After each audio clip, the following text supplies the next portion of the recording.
It is. Rồi tới đèn. Oh my god. Chưa tay. Rồi đến đây. Đây. Cái tay cho đây. But none of them come close to how hated Atlantis SquarePants is. It has topped more worst of lists than any other episode of SpongeBob. Think of that. Think of what I've reviewed so far. Yeah, people hate this episode starters. Atlantis SquarePants did to my ears what the Splinter did to my eyes. But let's go deep. None of them come close to how... Yeah, people hate this episode more than any of those. Well, for starters, Atlantis did to my eyes. But let's go deeper into why this is such a terrible piece of crap. It starts with SpongeBob blowing the popper before he gets the opportunity. Patrick blames the camera. Ready to go? You can go. I'll have 3 Krabby Patties. On second thought, cancel the order. Does this really merit a song? Okay, then. Besides the fact that this is a song explaining that bubbles pop, the lyrics are extremely forced. This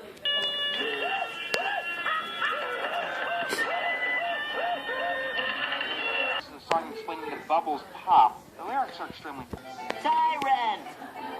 Oh, tyrant, am I? All right. Pointless song. SpongeBob blows a bubble that encases the both of them. It lifts them off the ground and sends them careening into a random cave. The Bucky Bottom Museum. We cut to Mr. Krabs being his usual greedy self, charging people to get into the museum on a day when it's supposed to be free. When he's up the building, and it just so happens that Squidward is already there, of Atlantis, and thinks that SpongeBob stole it. Loach. I'm a tyrant. The worst in only 17. What of it? Season or 2. It turns out that SpongeBob didn't steal the amulet of the other half of it. While Squidward is ranting on about Atlantis, I'm just thinking of if the writers actually know what an amulet is. To be worn around your neck, not a big fat medallion. It disappeared. Hear this. I'm captain of this ship, Captain Krabs. And I say... Realization. SpongeBob and Patrick learn with the oldest living bubble. They currently...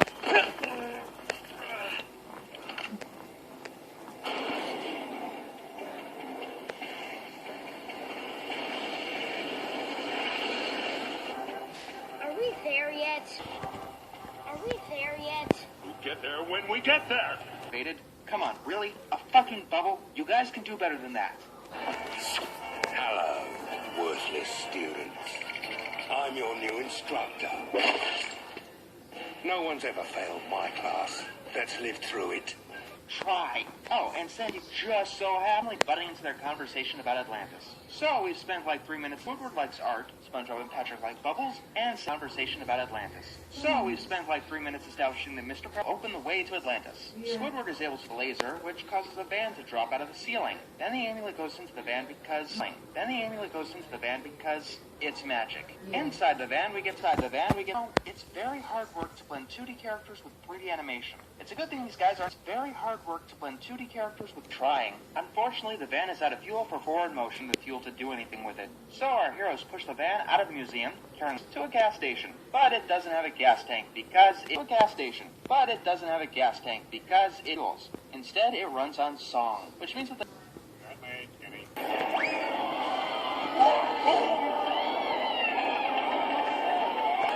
Dia later. Get something remotely pleasing. Dạ, quá đẹp rồi.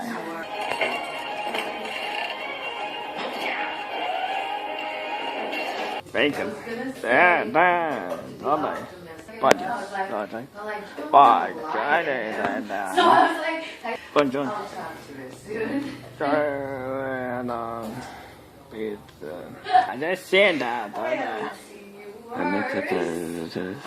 Decides to get these complete strangers into our city. Then we cut to blanket from others. What kind of exhaust does song create? Strangers, a tour of his escapes from an exhaust pipe.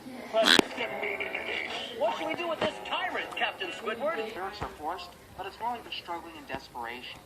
No! This is mutiny. Listen here, Squidward. This is what they're proud of. You know, in this case, an art style than what they normally do, but they've got to have a reason for it, beyond substituting style for substance. As for the actual song, let's not get ourselves. They can use the song that they wanted to use. Yeah, this is a major ripoff of Willy Wonka. Yeah, that looks so futuristic. It looks like the Commodore 64. Yeah. Yeah, this is a major ripoff of Willy Wonka. He's out of the group. Then they go to a group. Then they go to a lab full of high-tech gear. Yeah, that looks so futuristic. Before we have more functionality on it. Extra, if you want to show us a lab, give us some of those electric orbs, Tesla coils going off, or maybe even an everlasting gobstopper. Size some creativity. If you want to show us a lab, give us some of those electric orbs, Tesla coils going off, or maybe even an everlasting gobstopper machine. Instead, we get a machine that turns anything into ice cream. The practical applications for that would have more functionality on it. Exercise some creativity. Give us some of those electric orbs, maybe even an everlasting gobstopper machine. Instead, we get a machine that are infinite, able to fight germs hand to hand. All right, head of the game. SpongeBob, Squidward. Go for a Krabby Patty. I'm calling the local Krusty Krab right now. Extremely advanced civilization goes into an NES game. Actually, that's not fair. NES games put effort into their visuals, their enemy designs, and their sound direction. Speaking of which, it's about sound direction. Speaking of which, it's about that. Oh, I'm afraid the crew insists, sir. That's right, this gives us 2 songs. Well, somebody has to step up, fight that monster, and become captain. And that somebody is me.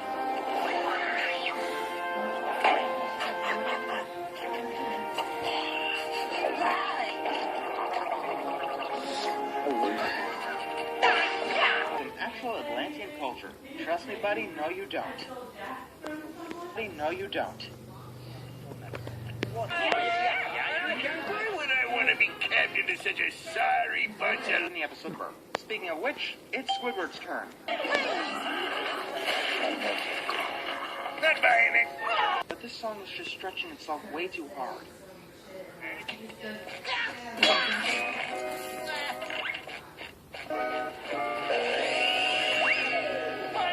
Build up, or a half-assed attempt at it. Apparently this bubble is improvisation because I don't fucking know. That's it.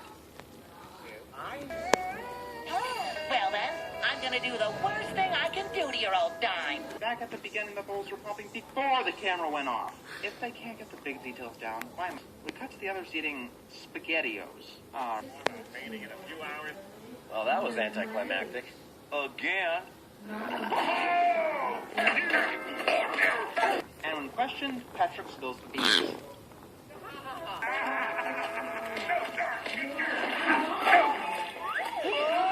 Atlantis, but it turns out we're the bubble, and the Lord Royal Highness reveals the real fate. I would call that totally pointless. Oh wait, I don't. That was the climax. Sandy, the totally incompetent guard, with useless weapons. You know, SpongeBob at all. You know what I find funny? It's the way the climax of an episode, but not the fact.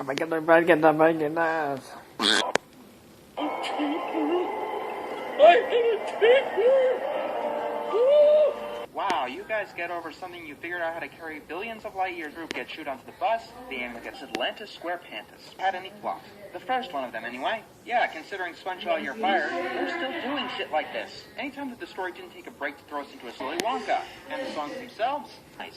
Especially compared to the schlock that these 4 assholes shoveled down old Twilight Sparkle. At least that these 4 assholes shoveled down here, but at least it told its own story, and didn't rely on stupid visual gimmicks that didn't require any real effort. One writer. I'm the mysterious Mr. Enter, and I'm out.